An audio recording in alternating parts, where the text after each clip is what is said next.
Children, like adults, sometimes struggle emotionally, and one psychiatrist says there are 5 settings or situations that might yield clues your child is having a hard time.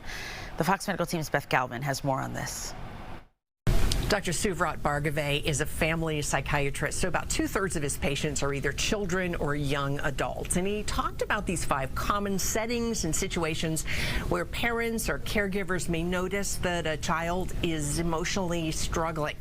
Children and teens, like adults, can experience mental health problems like anxiety and depression. And Dr. Suvrat Bhargave of the Center for Family Psychiatry in Tyrone says there are typically 5 settings or situations where you might see signs that your child needs help. The first one is notice changes in the child's school performance. So if they're having a harder time focusing, if they're failing whereas before they weren't, or they're resisting going to school, those could be signs that your child is struggling emotionally. And Dr. Bhargave says look for changes in your child's daily habits. Is the child eating differently than he used to? Is the sleep pattern off? Is your child bedwetting when they weren't before? Notice your child's changes in his mood.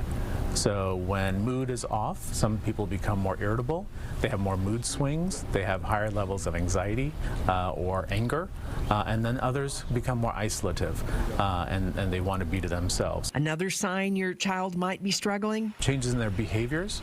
Are they acting out more? Sometimes a child who's acting out more is actually just asking for help. And finally, any changes in the child's relationships. So do they want fewer interactions with their family or friends? Has the quality of their interaction with the family and friends changed?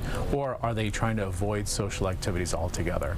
All of those are signs that your child is struggling emotionally. If you're seeing any of these signs, Dr. Bhargave says tell your pediatrician or your child's primary care doctor. Don't worry about coming up with a diagnosis. The professional will know what to do with the information that you give him or her.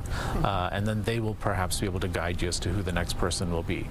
Similarly, if you're seeing that your child is struggling in school, begin the discussion. Go to the school counselor and say, tell me again what you're noticing. What could that mean? And one major challenge for parents and caregivers is there is a shortage of mental health providers right now, especially those for children. So Dr. Bhargave says you may have to get on a waiting list. You could ask to get on a cancellation list if there's an opening and try to get in that way. But that first step, again, is to talk to your child's healthcare provider. For your Fox Medical Team, I'm Beth Galvin.